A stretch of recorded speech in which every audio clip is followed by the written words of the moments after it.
In the bitter cold winter of 1857, on the isolated Thornhill Plantation in the mountains of western North Carolina, a 12-year-old enslaved black boy named Joseph Brown did something that should not have been possible. He walked straight into a den of wild wolves that had been frightening the area for months, killing farm animals and putting human lives at risk. The plantation owner and his armed overseers stood far away, watching, convinced they were about to see the child torn apart. But instead of attacking the wolves, 5 fully grown adults with fresh blood still on their mouths from a kill earlier that day dropped their heads, whimpered softly, and allowed Joseph to reach out and touch them. One by one they followed him out of their den and away from the plantation grounds, moving quietly into the forest, as if Joseph had spoken an order that no human could hear. This was not the first time Joseph Brown had shown an ability that went against every rule of nature and common sense. From a very young age, he had connected with animals in ways that went far beyond training or luck. Dogs bred for generations to hunt and attack escaped enslaved people would lie down beside him and refuse to chase anyone. Horses known for being violent would grow calm the moment he came close. Birds would settle on his shoulders as though he were part of the landscape instead of a person. Even insects seemed to react to him. Bees gathered around him without stinging. While he worked in the field, snakes would slide away from his path, as if warned by something unseen. Dr. Samuel Barrett, a physician and amateur naturalist who examined Joseph in 1867, recorded his thoughts in a private journal. "I have studied animal behavior for 20 years, he wrote, and I have never seen anything like what this young man can do. When he speaks, and I use that word carefully though, he makes no sound that human ears can detect. Animals respond at once. It is as if he has a form of communication that exists beyond spoken language, beyond the normal senses through which humans and animals interact. If I were to publish this, I would be mocked by every scientific society in America. But I know what I have witnessed, and I cannot deny it. Joseph Brown communicates with animals in ways that science cannot explain or measure." Dr. Barrett never released his report. After his death in 1891, the manuscript was discovered among his papers, marked with a note written in his own hand. "Too dangerous to publish. Suggests abilities in the enslaved population that would challenge the foundations of racial hierarchy. Better to let this mystery end with me than to risk the unrest that acknowledging it might bring." But the mystery did not disappear. Pieces of Joseph Brown's story survived in the spoken traditions of the enslaved community, in the nervous whispers of white plantation owners who saw things they could not explain, and in the careful notes of a few people who were willing to risk their names to record what they witnessed. When these pieces are brought together, they form a story that is both beautiful and painful. It is the story of a black boy who spoke a language older than human words, who found connection with creatures that white society used as instruments of fear and control, and who eventually walked away from slavery guarded by animals that seemed to recognize him as one of their own. This is not only a tale about a child who could communicate with animals. It is a story about how rare gifts become threatening when they exist in bodies that society has decided have no value. It is a story about power that cannot be beaten out of someone, talents that cannot be stolen, and resistance that takes shapes oppressors never expect. It is the story of a black child who found freedom not by running in panic, but by calmly walking into the wild, accompanied by beings who understood him and respected his ways. Before we move further into the life of Joseph Brown and the deep bond he shared with the animal world, if this story is holding your attention, be sure to subscribe to the channel and turn on notifications so you do not miss our explorations into the most mysterious and unexplained chapters of Black American history. And let us know in the comments what state or city you are listening from, and whether you have ever seen animals respond to a person in ways that seemed beyond normal behavior. We love hearing from our community everywhere. Joseph Brown was born in the spring of 1845 on the Thornhill Plantation in Watauga County, North Carolina, deep in the Appalachian Mountains, where the air was thin, the winters were harsh, and forests stretched endless in every direction. His mother, Rebecca Brown, was a house servant purchased specifically because she was pregnant. The plantation owner, William Thornhill, wanted to grow his enslaved labor force without the cost of buying adult workers. Rebecca died when Joseph was 3 years old, taken by pneumonia during a cruel winter when the enslaved quarters had little heat and no medical care. Joseph was mostly raised by an elderly enslaved man named Augustus, who had labored on the Thornhill plantation for more than 40 years and who became a kind of grandfather to children who had lost their parents. Augustus was the first to realize Joseph was not like other children, that his bond with animals went far beyond simple affection. The boy was maybe 4 years old, Augustus later told a Freedmen's Bureau interviewer in 1869, 2 years after slavery ended.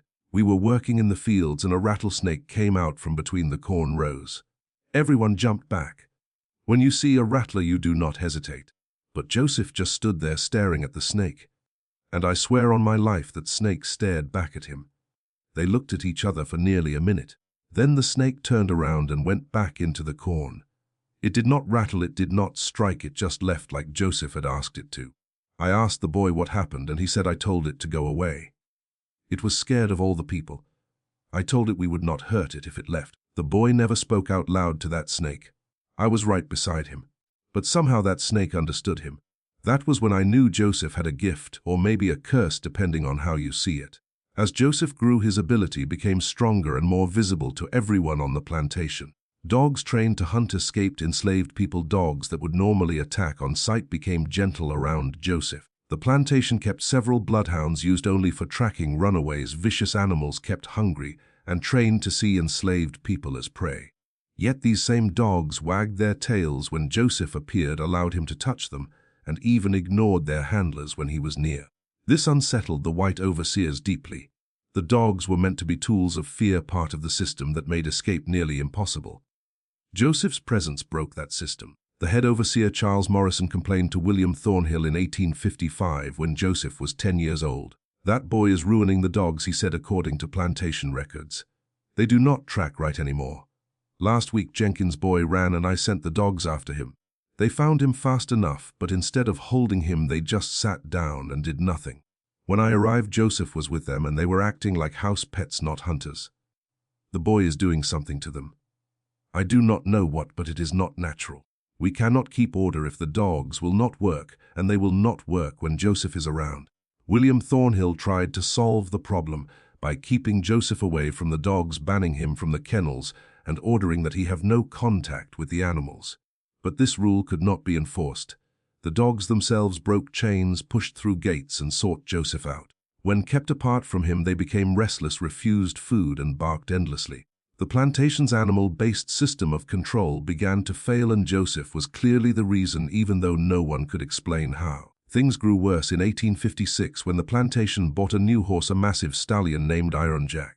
He was purchased for his violent nature, meant to intimidate and control during gatherings or any hint of rebellion. Iron Jack was known for attacking anyone who came near him except his original handler, and even that man carried scars. When Iron Jack arrived, Charles Morrison decided to show the other overseers how dangerous the horse was. Joseph was brought to the corral as part of the display with the plan that the boy would approach and then flee when the horse charged, proving the animal's power. But events did not unfold that way.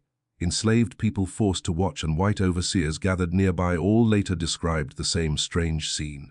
Joseph walked slowly toward the fence where Iron Jack stood, watching him closely, his massive body tense, yet strangely still as the distance between them quietly closed.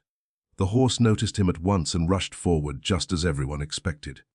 But when Iron Jack reached the fence where Joseph was standing, instead of rising up and striking with his hooves as he had done to every other person who came near him, the horse stopped. He dropped his head.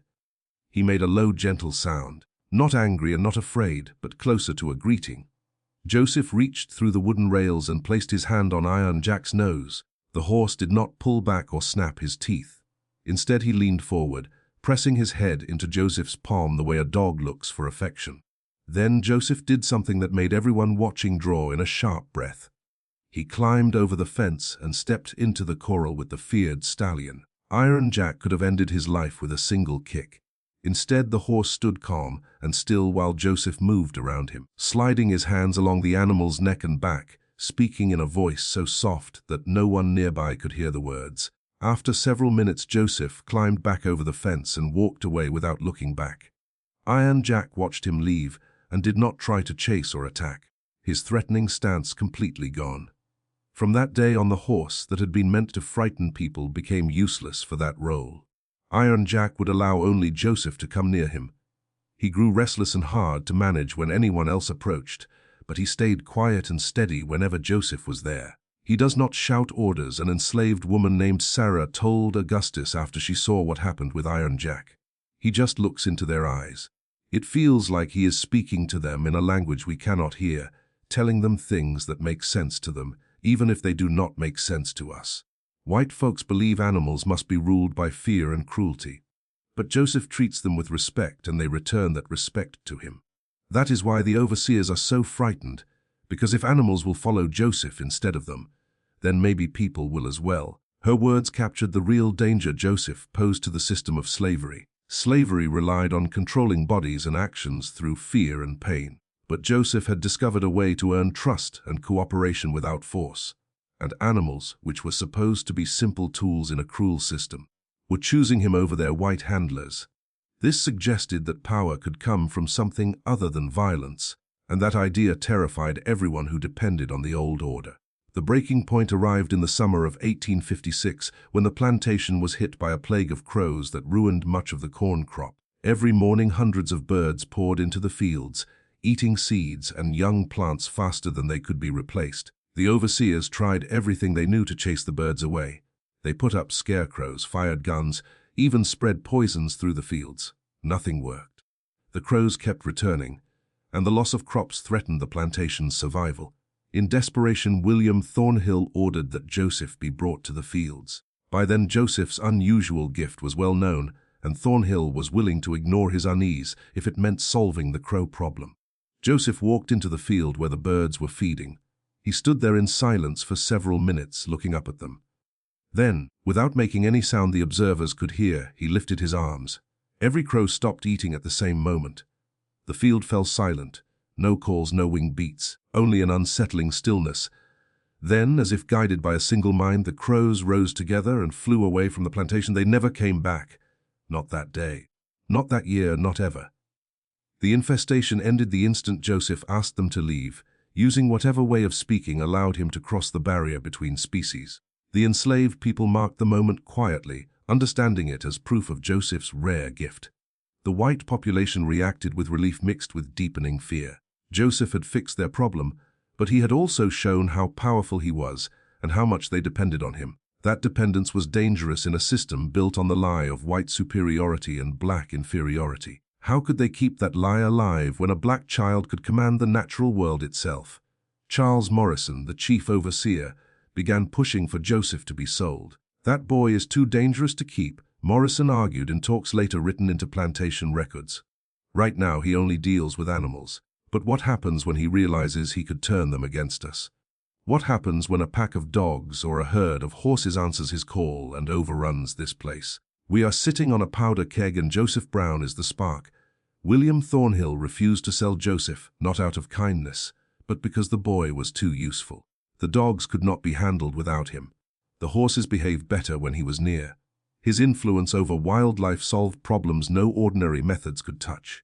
Thornhill chose instead to tighten control over Joseph, keeping him watched at all times and punishing him harshly for any small act of disobedience. That plan failed badly in the fall of 1856. Charles Morrison, angry at Joseph's quiet refusal to submit to the new rules, decided to make an example of him. He ordered a public whipping for the small offense of feeding scraps to the plantation dogs without permission. Joseph was tied to a post in the yard where everyone could see. Morrison lifted his whip to strike. He never brought it down. The instant Morrison's arm moved back, every dog on the plantation began to howl.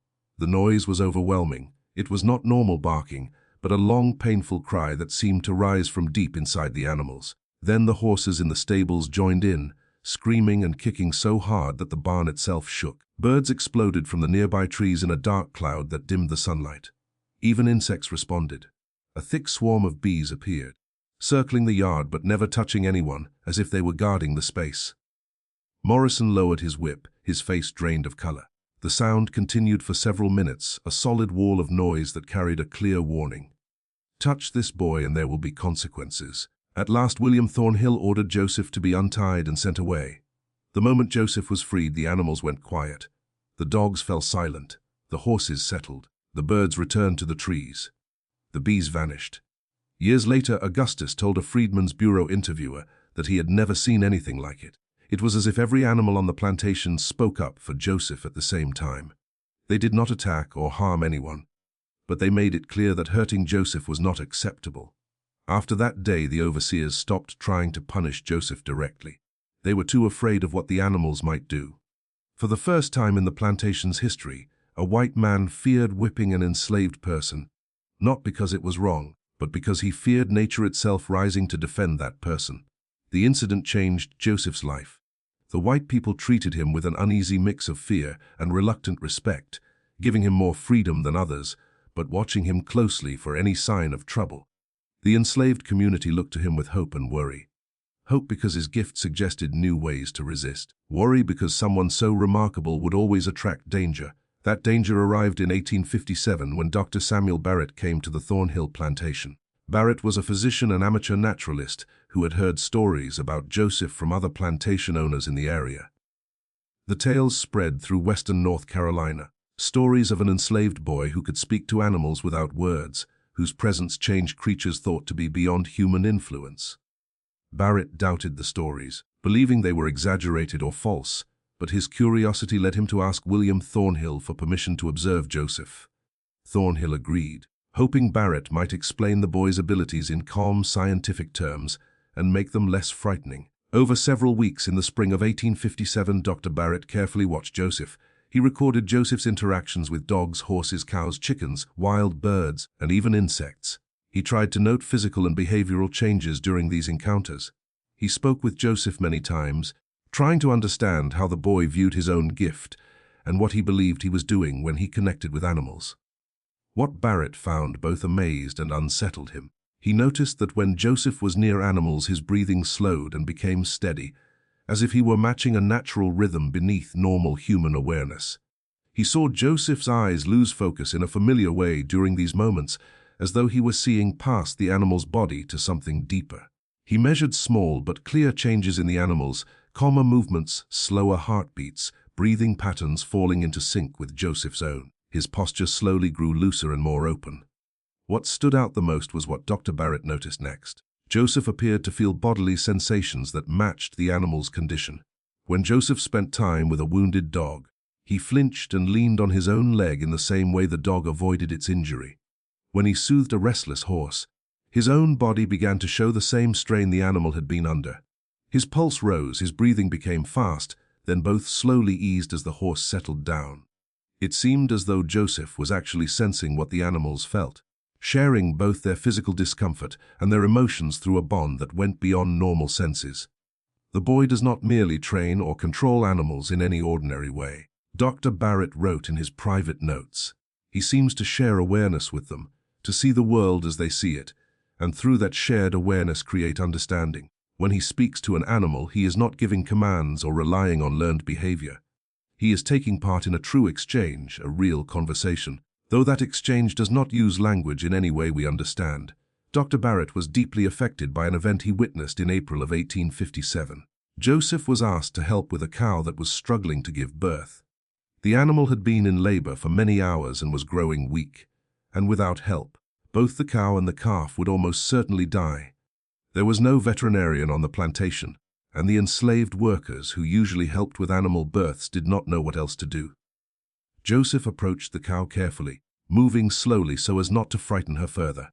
He knelt beside her and placed his hands against her rising and falling side. For several minutes he stayed completely still, his eyes shut, his breathing matching the cow's strained breaths. Then he began to speak, not in English, and not in any human language Dr. Barrett could recognize, but in low, steady sounds that seemed to rise from deep inside him. Almost at once the cow's breathing shifted, becoming calmer and more even. Her body, tight with pain and fear, slowly began to loosen.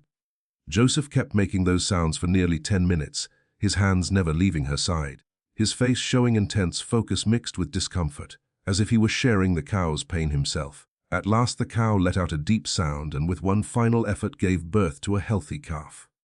Joseph fell backward onto the ground, drained of strength, his skin pale and wet with sweat, like someone who had just finished hard physical work. The cow, though she had just endured a difficult birth, stood up almost at once and began cleaning her calf, showing little sign of the exhaustion that usually followed such an ordeal. What I observed was not veterinary skill in any normal sense, Dr. Barrett wrote. The boy gave no physical aid to the birth. He used no medicine. He performed no direct action at all, and yet his presence, and whatever connection he formed with the cow, allowed her to move beyond the fear and pain that had stopped the birth from progressing. It was as though he carried part of her suffering within himself, sharing it, and through that sharing gave her the strength to finish what her body needed to do. I have no medical or scientific explanation for this. I can only record what I saw and accept that Joseph Brown has abilities beyond present understanding of communication between species. Dr. Barrett's interest in Joseph slowly turned into real worry as he grasped the meaning of what he was recording. A black child with the power to communicate with and influence animals challenged the racial order used to justify slavery. If enslaved people could hold abilities greater than those of white people, if they could wield forms of power that whites could not understand or control, then the entire belief system supporting slavery began to fall apart. I am trapped in an impossible position, Dr. Barrett wrote in his journal in May of 1857. As a man of science, I am bound to report what I have seen. As a man living in a slave society, I know that publishing these observations about Joseph Brown would cause social and political disaster. His abilities are real. I have seen them too often to dismiss them as chance or deception. But to admit them openly would mean admitting that enslaved people can possess remarkable gifts and power that rises above their condition. Such an admission would destroy the justification for slavery itself. I must choose between truth and order. May God forgive me. I believe I must choose order because I cannot imagine the chaos the truth would unleash.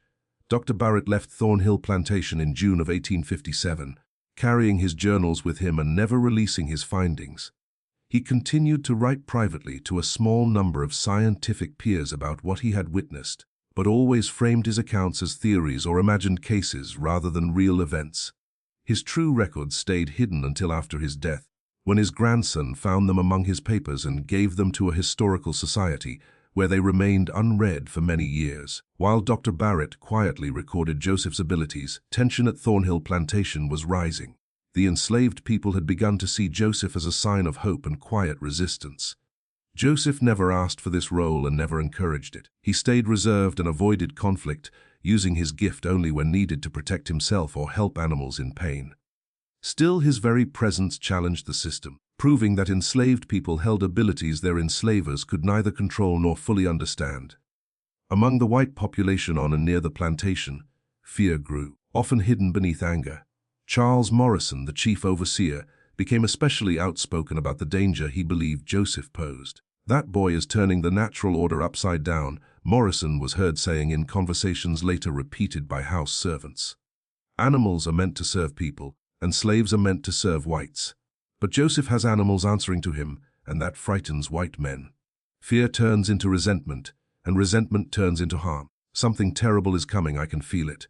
Morrison's words proved true in July of 1857, though the events unfolded in a way no one expected. Morrison chose to face Joseph himself, driven by anger at what he saw as the boy's quiet defiance, and determined to reassert his authority through force. He cornered Joseph in the stable, accusing him of weakening discipline and threatening to beat him despite William Thornhill's orders to leave the boy untouched. Joseph answered calmly, his voice steady. "I don't weaken anything, Mr. Morrison. I speak to animals in ways they understand. I don't force them. I ask, and they decide whether to listen. That's not what you do. You make obedience through fear. They trust me because I respect them. They fear you because you hurt them." Morrison's fury grew. He seized Joseph by the shirt and lifted his fist to strike. Before the blow could fall, Iron Jack, the fierce stallion Joseph had calmed the year before, rose up in his stall and slammed his hooves into the wooden wall. The boards split and cracked with a sound like a gunshot. Morrison let go of Joseph and staggered back, his face drained of color. Iron Jack kept kicking, eyes wide, nostrils flaring, and the other horses joined in, stamping and crying out, the noise drawing workers from across the plantation. Joseph walked calmly to Iron Jack's stall and rested his hand on the gate. At once the horse stopped and the stable fell quiet. Joseph turned to Morrison, his face showing sadness mixed with something like pity. "They protect me because I protect them," he said softly. "You can hurt me if you choose, Mr. Morrison, but they will remember, and they will not forgive." Then he left the stable, leaving Morrison alone, shaking with fear and rage he could not name. That same night, Charles Morrison took a rifle and entered the forest bordering the plantation, saying he planned to hunt wolves seen near the livestock. He did not come back. 3 days later, a search party found his body deep in the woods, with no clear sign of how he died. There were no wounds, no marks of attack by large animals. His rifle was still loaded, as if it had never been fired. The only strange detail was the number of animal tracks around him. Prints from wolves, deer, bears, and smaller creatures like foxes and raccoons covered the ground. The official report claimed Morrison had suffered a sudden illness and died alone. But among the enslaved people, a different story spread quietly from cabin to cabin. They said the animals had judged him for his cruelty. They said the animals surrounded him and made him feel what it was like to be hunted, to feel fear, to stand helpless before a power that showed no mercy. They said Joseph had not ordered the animals to act. The animals had chosen for themselves what Morrison deserved. Whether Joseph played any direct role in Morrison's death remains unknown and may never be known. But after the overseer's death, everything at Thornhill Plantation changed. The mood on the Thornhill Plantation shifted in a sharp and noticeable way. The white overseers and managers who remained began treating Joseph very carefully, never threatening him openly, and giving him unusual freedom in where he could go and what he could do. The enslaved people quickly noticed this difference and understood what it meant. For the first time anyone could remember, the white people on the plantation were afraid of one of the enslaved people, and that fear quietly changed the balance of power in ways that mattered. After Morrison died, white folks moved more gently across the plantation. Augustus later said they stopped shouting at us in the fields, they gave us better food, they reduced the punishments. It was not because they suddenly found morals or kindness. It was because they were scared. They believed Joseph had some kind of power they could not manage or predict, and they feared that if they pushed him too far, that power might turn on them. It was the first time I ever saw fear work the other way around. Instead of us fearing them, they feared one of us. That alone changed everything. Even though nothing officially changed, this quiet period lasted through the summer and into early fall of 1857. Joseph kept working on the plantation, caring for animals and sometimes helping with crops when needed. But he slowly became more distant, spending long hours alone near the forest at the edge of the land. Augustus worried about him, feeling that Joseph was carrying something heavy inside. The boy was never happy, Augustus said many years later. How could he be? He was enslaved just like the rest of us. But it went deeper than that. He felt things other people could not feel. He felt the pain of every abused animal he came across. When overseers beat horses or worked dogs until they collapsed, Joseph felt that pain like it was happening to his own body. When animals were killed for food, he sensed their fear and their final moments. He carried all of that suffering inside him, and it wore him down in ways hard labor never could. I believe he was searching for a way out, not only from slavery, but from a world where cruelty to animals and people was treated as normal. In late September of 1857, something happened that would lead directly to Joseph's disappearance and close the final recorded chapter of his life. A traveling preacher named Reverend Thomas Welch came to the Thornhill Plantation to hold religious services for the enslaved people, which was common in the antebellum South, where owners encouraged limited Christianity as a form of control. Reverend Welch spoke about obedience to earthly masters and accepting the place God had assigned you in life. Joseph attended the service, but looked deeply troubled by the message. When the sermon ended and Welch asked if anyone had questions about God's word, Joseph stood up and spoke, one of the few times he ever addressed a group openly. If God gave humans rule over animals, Joseph said quietly, but clearly does that mean we should hurt them? Because when I read about dominion, I also read about care and responsibility. I read that we are meant to protect creation, not destroy it. And if we are supposed to care for animals, how can it be right to treat them cruelly? And if cruelty to animals is wrong, how can cruelty to people ever be right? Are we not all God's creatures? The question lingered in the air, challenging not just the preacher, but the entire belief system that supported slavery. Welch replied with familiar arguments about the curse of Ham and a natural order that placed races in levels. But even many white listeners felt the weakness of his answer. Joseph had revealed the core contradiction. If cruelty to animals was wrong, then cruelty to humans was also wrong, and slavery depended on cruelty toward people labeled as less than human. William Thornhill was furious after the service. He knew Joseph's words had planted dangerous thoughts in both enslaved and free minds, and he feared what might happen if Joseph continued speaking openly. That evening, Thornhill told Joseph he was being sold to a plantation in Alabama where his skills with animals would be useful, and where he would be far from the people who were beginning to see him as a sign of resistance. Joseph accepted the news without showing emotion. But later that night, Augustus found him sitting outside his cabin looking up at the stars. "They are sending me away," Joseph said. "They are afraid of what I stand for. They worry that if enslaved people see one of us with power, others might believe they have power too. So they are removing me before I become something larger." "What will you do?" Augustus asked. Joseph sat quietly for a long time before answering. "I am going to leave. Not to Alabama, not to any plantation. I am going into the forest to find where I belong. There is a place out there where animals live free, where they choose their own paths. I have felt it calling me for years, and now I will answer. They will send dogs after you," Augustus warned. "They will send armed men. You will not get far." Joseph smiled, one of the few true smiles Augustus ever saw. "They can send whoever they want. The dogs will not follow me because I will ask them not to. The horses will refuse to carry the men who chase me because I will ask them to stop. The forest will hide me because I belong to it in a way no plantation owner ever could. I speak the language of the wild. Out there I will not be enslaved. I will be what I was meant to be." The next morning, October 3rd, 1857, Joseph Brown walked away from the Thornhill Plantation. Enslaved workers in the fields and white overseers watching from the house all described the same moment. Joseph stood up, set down his tools, and walked calmly toward the forest along the eastern edge of the land. He did not run or sneak away. He walked as if he were going on a simple task. William Thornhill saw him and shouted for him to stop, saying, "You belong here, come back, or you will be hunted and punished." Joseph stopped at the forest edge and turned around. His words were remembered by everyone who heard them and later became part of local oral history. "I do not belong to you, Mr. Thornhill. I never did. You owned my labor, but you never owned me. And you never owned this." He motioned toward the forest and the natural world beyond the fields. "The animals do not recognize your ownership. The land does not accept your rule. Only people invented the idea that one human can own another, and only people believe it. Everything else knows better. I am going to be with those who know better." Then Joseph turned and walked into the trees. As he vanished, something remarkable occurred.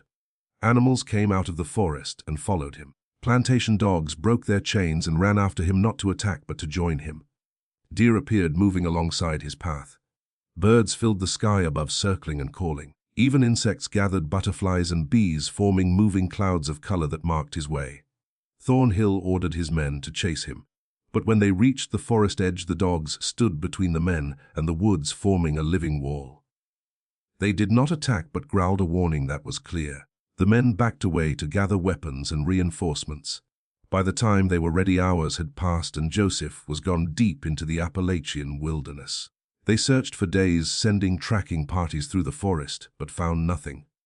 It was as if Joseph had become part of the land itself.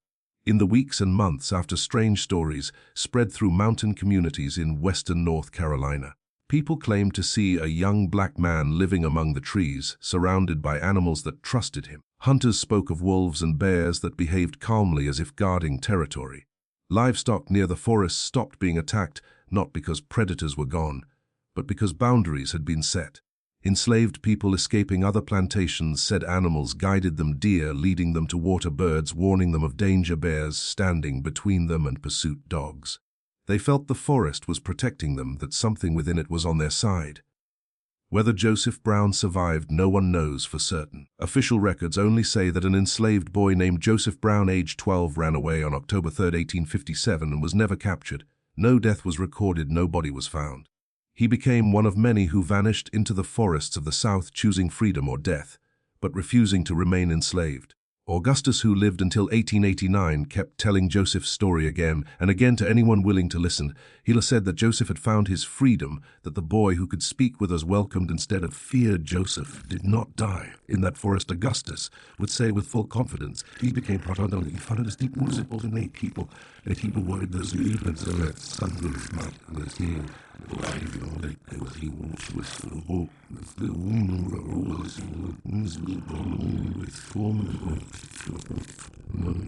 Dr. Barrett's journals, found many years after his death, offered scientific records of Joseph's abilities, but even today modern science struggles to explain the level of communication between scholars pointed to rare examples of strong human behavior than usual behavior or center with studies record of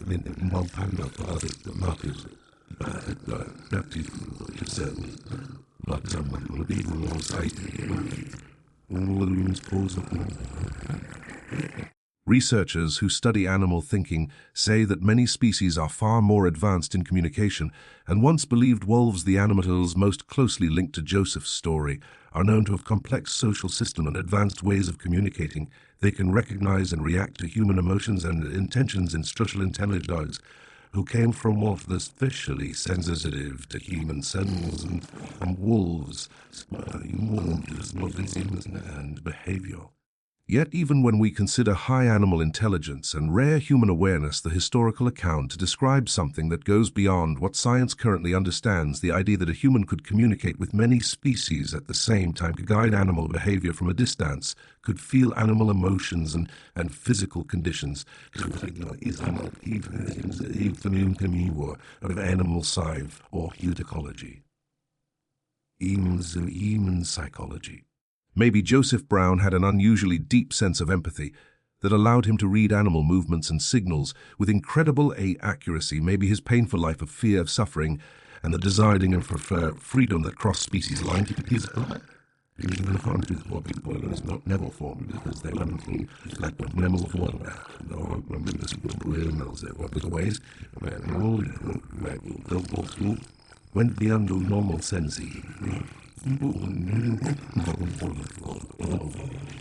Maybe his mind worked differently, allowing him to receive and send information through paths most humans cannot access. Maybe consciousness itself moves more freely between species than we currently believe, and Joseph was one of the few who could move within that space with ease. We may never know the full truth with certainty. What we do know is that Joseph Brown's story matters whether or not we can explain how his abilities were to matter. It keeps alive the memory of a black child who found strength where the slave system never thought to look, who formed bonds with creatures that did not care about human rules because there are many forces that can be the strongest and command from not as common to find none from up in the labels, but from refusing to be defined by the labels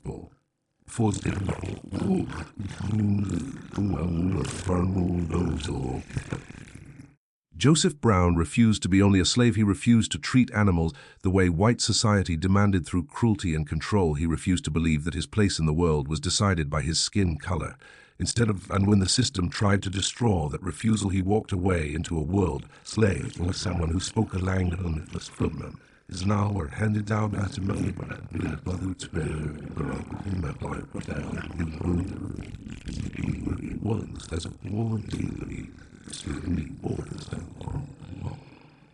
the legacy of Joseph Brown still lives in the stories shared across generations in the black communities of Appalachia. Stories about the boy who could talk to animals, who escaped slavery guarded by the forest itself, appear in the most unlikely people, whether Joseph escaped, whether he's stranding and then their behavior, or was simple gift to their epistemic and with powerful, because of what his stem is for, because well,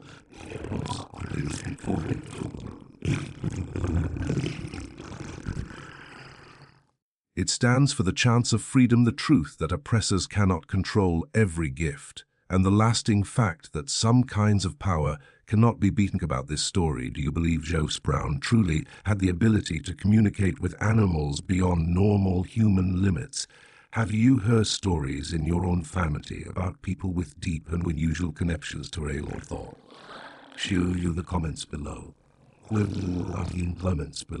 If this story moved you and you want to hear more about remarkable black individuals whose gifts challenged common beliefs and whose resistance took forms never expected, subscribe to our channel, turn on the notification bell, and share this video. Who needs a reminder that our ancestors held no system of oppression could fully move forward. Resistance does not come from violence, but fearlessly being who you are.